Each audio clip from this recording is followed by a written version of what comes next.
हाय दोस्तों, मैं आरपी सिंह इस यूट्यूब चैनल में आपका स्वागत करता हूं। आज जो है कोशिका का पार्ट 2 है। पार्ट 1 इससे पहले वीडियो अपलोड हो चुका है, जिसका प्लेलिस्ट बना दिए हैं। बायोलॉजी सेक्शन में जाकर आप कोशिका का पार्ट 1 देख सकते हैं। ये पार्ट 2 है और ये जो है क्लास नोट्स है और शॉर्ट्स नोट है। इसमें जो वीवीआई जो पॉइंट होता है वही इसमें बताया गया है। तो आज जो है लबक से स्टार्ट करेंगे, जिस इसको 3 भागों में बाँटा गया है। पहला है हरित लवक, दूसरा अवर्णी लवक, दूसरा वर्णी लवक। यदि दिख नहीं रहा होगा, हरित लवक। हरित लवक में आप देखेंगे इसमें जो पॉइंट दिया है वीवीआई पॉइंट, उसको देखेंगे। यह हरे रंग का होता है। हरित लवक हरे रंग का होता है, इसमें क्लोरोफिल होता है। अगला पॉइंट है इसी से जो है पौधा प्रकाश संश्लेषण क्रिया द्वारा भोजन बनाता है। यानी हरित लवक के द्वारा जो है पौधा जो प्रकाश संश्लेषण होता है, पर पौधे में जो भोजन तैयार होता है इसी के माध्यम से होता है। और हरित लवक को इसी के कारण जो है पादप कोशिका की रसोई कहते हैं। इसी में और पॉइंट है पत्तियों का हरा रंग। पत्तियों का जो हरा रंग होता है किस कारण से होता है? क्लोरोफिल के कारण से होता है। और आगे है पत्तियों का पीला रंग। पत्तियों में जो पीला रंग होता है कैरोटीन के कारण होता है। अब आगे देखेंगे इसमें अवर्णी लवक। अवर्णी लवक में कुछ विशेष नहीं है, या एक रंगहीन होता है। इसमें कोई रंग नहीं होता है। यह जड़ों भूमिगत तनाव में पाया जाता है, यानी जो पौधा का जो जड़ होता है उसमें यह पाया जाता है।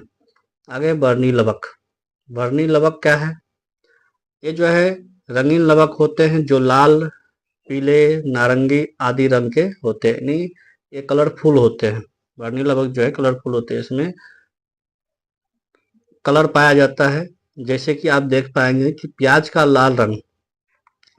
जो लाल रंग होता है, आप देखेंगे प्याज कैसा होता है, लाल रंग। इसमें लाल रंग होने का कारण है कि इसमें एंथोसायनिन नामक लवक पाया जाता है। एंथोसायनिन। आगे है टमाटर का लाल रंग। टमाटर का जो लाल रंग पाया होता है किसके कारण होता है? लाइकोपीन के कारण। लाइकोपीन जो वर्णी लवक होता है उसी के कारण जो है टमाटर का रंग लाल होता है। उसके बाद गाजर का लाल रंग।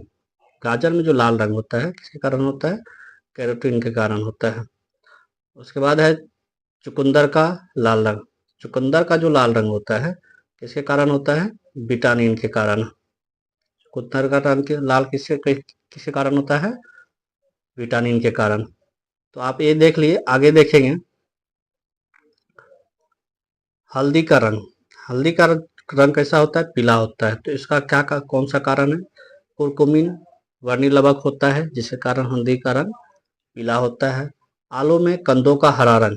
आलू में जो कंदों का हरा रंग होता है, आप देखे होंगे आलू में हरा रंग होता है, वो किसके कारण होता है? सोलोलिन। सोलोलिन के कारण होता है। मिर्च का रंग लाल। मिर्च का रंग लाल जो होता है कैप्सेसिन के कारण होता है। कैप्सेसिन के कारण होता है। आगे देखेंगे जितने भी पीछे हम पढ़े हैं, राइबोसोम, जीव द्रव, माइटोकॉन्ड्रिया, लाइसोसोम, अब उसमें शॉर्ट फॉर्म हम यहाँ आपको ले दिए हैं। इसका खोज किसने किया है और इसमें जो इम्पोर्टेंट पॉइंट है हम इसको भी बताए हैं इसमें। तो पहला इसमें है राइबोसोम। इस सब के बारे में हम पढ़ चुके हैं पीछे पार्ट 1 में, और इसमें आप बस खोजकर्ता देखेंगे जो इकट्ठा करके हम आपको यहाँ पे बता दिए हैं, और जिससे याद करने में आपको सही रहेगा। राइबोसोम का खोज किसने किया है? तो राइबोसोम का खोज जो है रॉबिन्स व ब्राउन ने किया है। रॉबिन्स व ब्राउन। और इसी में राइबोसोम, ये तो पादप में खोज किया था। राइबोसोम का जो खोज हुआ था पादप में रॉबिन्स ब्राउन ने किया था, लेकिन राइबोसोम का खोज जंतु में किसने किया था? यहाँ आप देखेंगे पादप और जंतु। पादप में तो रॉबिन्स ब्राउन ने किया था, लेकिन जंतु में खोज किसने किया? क्वेश्चन इस टाइप का बन सकता है। तो जंतु में जो राइबोसोम का खोज किया था पेलाइडे ने किया था। पेलाइडे ने। और राइबोसोम का इम्पोर्टेंट पॉइंट है कि राइबोसोम को प्रोटीन फैक्ट्री कहा जाता है। राइबोसोम क्या कहा जाता है? प्रोटीन का फैक्ट्री कहा जाता है। अगला है जीवद्रव। जीवद्रव की खोज किसने किया है? तो जीवद्रव का खोज किसने किया है? पुरकिंजे ने। जीवद्रव का खोज किसने किया? पुरकिंजे ने। अगला है लाइसोसोम। लाइसोसोम का खोज किसने किया है? डी डोबे ने। लाइसोसोम का खोज किसने किया है? डी डोबे ने। और लाइसोसोम को जो है आत्महत्या की थैली कहते हैं। लाइसोसोम को क्या कहते हैं? आत्महत्या की थैली कहते हैं। आगे है माइटोकॉन्ड्रिया। माइटोकॉन्ड्रिया का खोज किसने किया है? अल्टमैन ने किया है। माइटोकॉन्ड्रिया का खोज अल्टमैन ने किया है। और माइटोकॉन्ड्रिया क्या कहते हैं? शक्ति केंद्र या पावर हाउस कहते हैं। शक्ति केंद्र या पावर हाउस कहते हैं माइटोकॉन्ड्रिया को। आगे है गोल्जी काय। गोल्जी काय का खोज किसने किया है? गोल्जी काय खोज कैमिलो गोल्जी ने किया है। और गोल्जी काय को जो है यातायात प्रबंधक कहते हैं, क्योंकि गोल्जी काय का काम जो होता है यह ले जाने और ले आने का काम करता है। उसके बाद तारकाय। तारकाय खोज किसने किया? तो इसका खोज जो है बोबेरी ने किया है। और ये जो है केवल जंतु कोशिका में ही होता है। आगे कोशिका द्रव। कोशिका द्रव इसका खोज किसने किया है? काउटी एवं डुजार्डिन। काउटिन एवं डुजार्डिन। अगला है केंद्रक। केंद्रक का खोज किसने किया है? रॉबर्ट ब्राउन ने। केंद्रक का खोज किसने किया? रॉबर्ट ब्राउन ने। अब आगे देखेंगे, इसमें केंद्रक के बारे में ही पढ़ेंगे, जिसको न्यूक्लियस कहते हैं। केंद्रक, न्यूक्लियस। यह कोशिका का सबसे प्रमुख और बड़ा अंग होता है। केंद्रक जो है कोशिका का सबसे प्रमुख और सबसे बड़ा अंग होता है। केंद्रक जो द्रव होता है उसमें धागे नुमा पदार्थ जाल के रूप में बिखरा पड़ा रहता है। इसे क्रोमेटिन कहते हैं। क्रोमेटिन किसे कहते हैं? क्रोमेटिन जो कहते हैं, जिस केंद्रक द्रव में धागेनुमा पदार्थ जाल के रूप में जो बिखरा पड़ा रहता है उसे क्या कहते हैं? क्रोमेटिन कहते हैं। क्रोमेटिन में क्या क्या किससे मिलकर बना होता है? क्रोमेटिन जो है डीएनए और प्रोटीन से मिलकर बना होता है। क्रोमेटिन किससे बना होता है? डीएनए प्लस प्रोटीन से। आगे पॉइंट है क्रोमेटिन। क्रोमेटिन ही सिकुड़ने के बाद क्या बनता है? गुणसूत्र बनता है। क्रोमेटिन जब सिकुड़ने लगता है, सिकुड़ने के बाद जो है यह गुणसूत्र कहलाता है। आगे पॉइंट है गुणसूत्र में छोटे छोटे कण होते हैं जिन्हें जीन कहते हैं। गुणसूत्र में छोटे छोटे कण होते हैं जिन्हें क्या कहते हैं? जीन कहते हैं, जो एक पीढ़ी से दूसरे पीढ़ी में हस्तांतरित होते हैं और हमारे आनुवांशिक गुणों के लिए उत्तरदायी है। इसीलिए गुणसूत्र को वंशागति का वाहक कहते हैं। गुणसूत्र को क्या कहते हैं? यहाँ एक पॉइंट है, गुणसूत्र को क्या कहते हैं? वंशागति का वाहक कहते हैं। गुणसूत्र को वंशागति का वाहक कहते हैं। आगे है केंद्रक द्रव में क्रोमेटिन के अलावा केंद्रिका होती है। केंद्रक द्रव में जो है क्रोमेटिन के साथ साथ केंद्रिका भी होती है, जिसमें राइबोसोम के लिए आरएनए का संश्लेषण होता है। आरएनए का संश्लेषण होता है। अब इसमें आगे देखेंगे किसमें कितना गुणसूत्र होता है। ये बहुत इंपॉर्टेंट है, और क्योंकि ये जो है एक पूछा ही जाता है लमसम, दुर्गा के एग्जाम में भी, चाहे बीपीएससी का एग्जाम हो, एक क्वेश्चन इससे रहता ही है कि इसमें कितना गुणसूत्र पाया जाता है। इसको याद करने की कोशिश कीजिएगा। तो चलिए देखते हैं। पहला है मच्छर।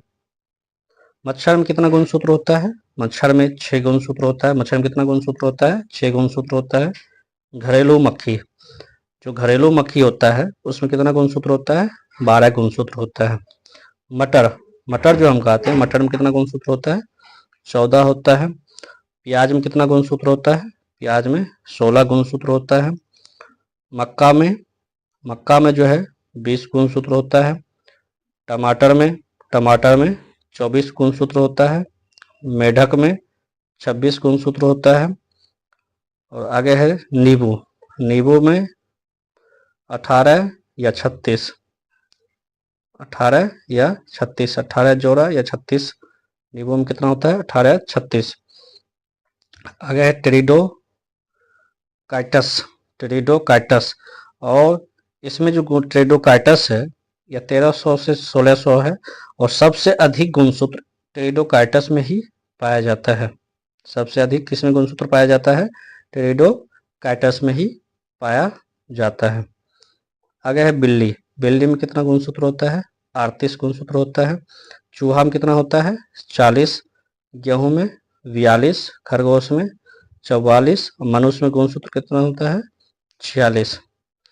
आलू में जो है 48 गुणसूत्र होता है। चिंपैंजी या तंबाकू, चिंपैंजी या जो तंबाकू होता है उसमें भी कितना होता है? 48 गुणसूत्र होता है। घोड़ा जो होता है, घोड़ा में 64 गुणसूत्र होता है। घोड़ा में कितना गुणसूत्र होता है? 64। कुत्ता में 78 और कबूतर में जो है कितना गुणसूत्र होता है? 80। तो ये गुणसूत्र को देख लिया। इसमें एक सवाल बनता है टेरिडोकाइटस के बारे में कि सबसे अधिक गुणसूत्र किसमें होता है? तो टेरिडोकाइटस में सबसे अधिक होता है। आगे हम डीएनए एवं आरएनए के बारे में जानेंगे। इसका डिफरेंट क्या है डीएनए और आरएनए में। पहला पॉइंट इसमें है डीएनए का पूरा नाम क्या है। डीएनए का पूरा नाम जो होता है और आरएनए का क्या नाम है। पहले डीएनए के देखेंगे तो डीएनए का पूरा नाम जो है डीऑक्सी राइबो न्यूक्लिक एसिड होता है डीएनए का पूरा नाम। और आरएनए का पूरा नाम क्या होता है? Ribo nucleic acid. Ribo nucleic acid. दूसरा पॉइंट है डीएनए सर्वाधिक मात्रा में केंद्रक और कुछ माइटोकॉन्ड्रिया में होता है। डीएनए जो है सर्वाधिक मात्रा में केंद्रक और कुछ माइटोकॉन्ड्रिया में डीएनए होता है। और आरएनए जो है यह डीएनए से बनता है। आरएनए जो बनता है डीएनए से बनता है। इसमें तीसरा पॉइंट है डीएनए में 4 प्रकार के क्षार होते हैं। डीएनए में 4 प्रकार के क्षार होता है। और पहला इसमें क्या है? एडेनिन, जिसको ए से डिनोट किए हैं। दूसरा है साइटोसिन। तीसरा है ग्वानिन। चौथा है थायमिन। एडेनिन, साइटोसिन, ग्वानिन, चौथा है थायमिन। और ये जो है इसमें आप देख रहे हैं कि एक डबल बॉन्ड है, एक ट्रिपल बॉन्ड के साथ जुड़ा हुआ है। तो एडेनिन और थायमिन जो है डबल बॉन्ड यानी 2 हाइड्रोजन बॉन्ड से क्या होता है? जुड़ा होता है एडेनिन और थायमिन। अब सवाल इसमें बनेगा एडेनिन और थायमिन जो है कितने बॉन्ड से जुड़ा हुआ होता है? तो कितने बॉन्ड से? डबल बॉन्ड से जुड़ा हुआ होता है। और उसके बाद जो है साइटोसिन और ग्वानिन, ये कितने बॉन्ड से जुड़ा होता है? तो ये जो है ट्रिपल बॉन्ड यानी ट्रिपल बॉन्ड से जुड़ा हुआ होता है।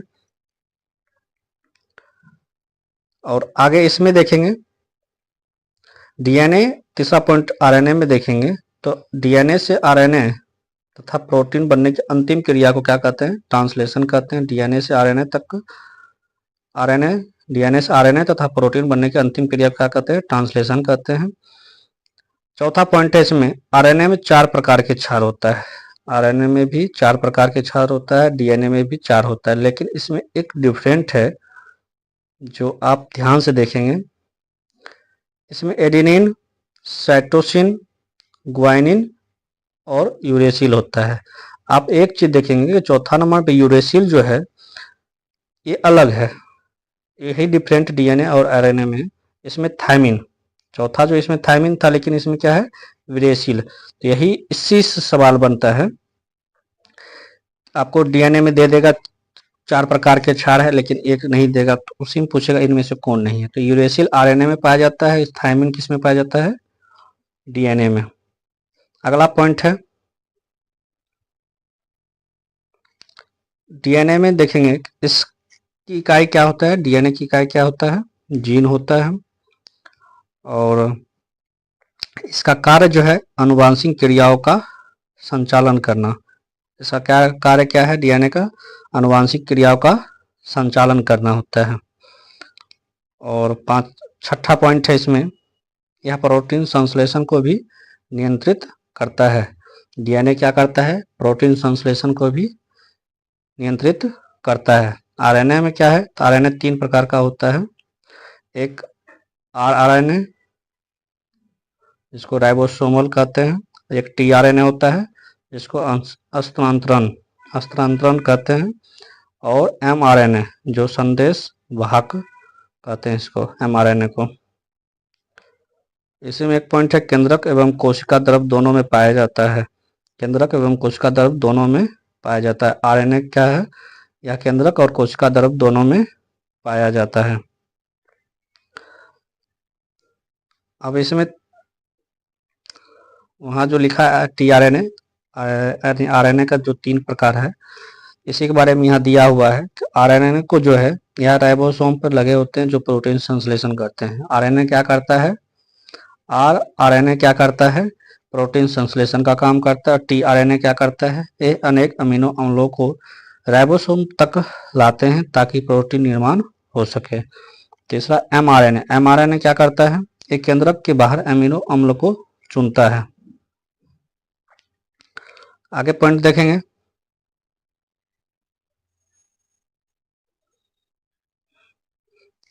आगे पॉइंट है 1953 में वाटसन एवं क्रिक ने डीएनए की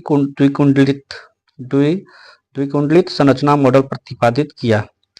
1953 में वाटसन एवं क्रिक ने डीएनए के द्विकुंडलित संरचना मॉडल प्रस्तुत किया। इसके लिए इन्हें 1962 में नोबेल पुरस्कार भी मिला था। यानी वाटसन क्रिक ने डीएनए की द्विकुंडलित संरचना मॉडल जो है प्रतिपादित किया। कब किया, तो 1953 में। इसी कारण इन्हें जो है नोबेल पुरस्कार भी मिला था, वाटसन और क्रिक को। कब, तो 1962 में। प्रोटीन बनने की अंतिम क्रिया को क्या कहते हैं, ट्रांसलेशन कहते हैं। प्रोटीन बनने की अंतिम क्रिया को क्या कहते हैं, ट्रांसलेशन कहते हैं। अब आगे पॉइंट है, देखेंगे लास्ट पॉइंट होगा, जंतु कोशिका एवं पादप कोशिका एवं जंतु कोशिका में अंतर। तो पहला इसमें पॉइंट है, इसमें कोशिका भित्ति पाई जाती है। पादप कोशिका में कोशिका भित्ति पाई जाती है, लेकिन जंतु कोशिका में कोशिका भित्ति नहीं होता है। पादप कोशिका में लवक पाई जाती है, लेकिन जंतु कोशिका में लवक नहीं पाया जाता है। पादप कोशिका में तारकाय अनुपस्थित रहता है, लेकिन इसमें तारकाय क्या होता है, उपस्थित रहता है। मतलब तारकाय जंतु कोशिका में पाया जाता है। चौथा है रिक्तिका या रसधानी। पादप कोशिका में रिक्तिका या रसधानी बड़ी होती है, लेकिन जंतु कोशिका में क्या होता है, छोटा होता है। इसका आकार लगभग आयताकार होता है। पादप कोशिका का जो आकार है लगभग आयताकार होता है, लेकिन जंतु कोशिका का आकार जो है क्या होता है, वृत्ताकार होता है। पादप कोशिका यह सेलुलोज की बनी होती है। पादप कोशिका में सेलुलोज की बनी होती है, लेकिन जंतु कोशिका में ये कोशिका जीव द्रव झिल्ली से ढकी होती है। जंतु कोशिका क्या होता है, कोशिका जीव द्रव झिल्ली से ढकी होती है।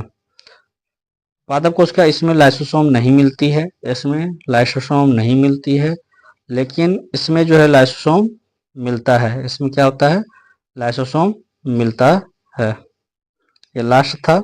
आई होप वीडियो अच्छा लगा होगा, और इसी को पढ़ने में आपको काफ़ी टाइम लगता है। शॉर्ट्स नोट है, और आपको पार्ट 1 पार्ट 2 हो गया है। तो कोशिका के लिए इससे बाहर क्वेश्चन नहीं बनेगा, एक प्रश्न नीचे और है। तो बस इस वीडियो में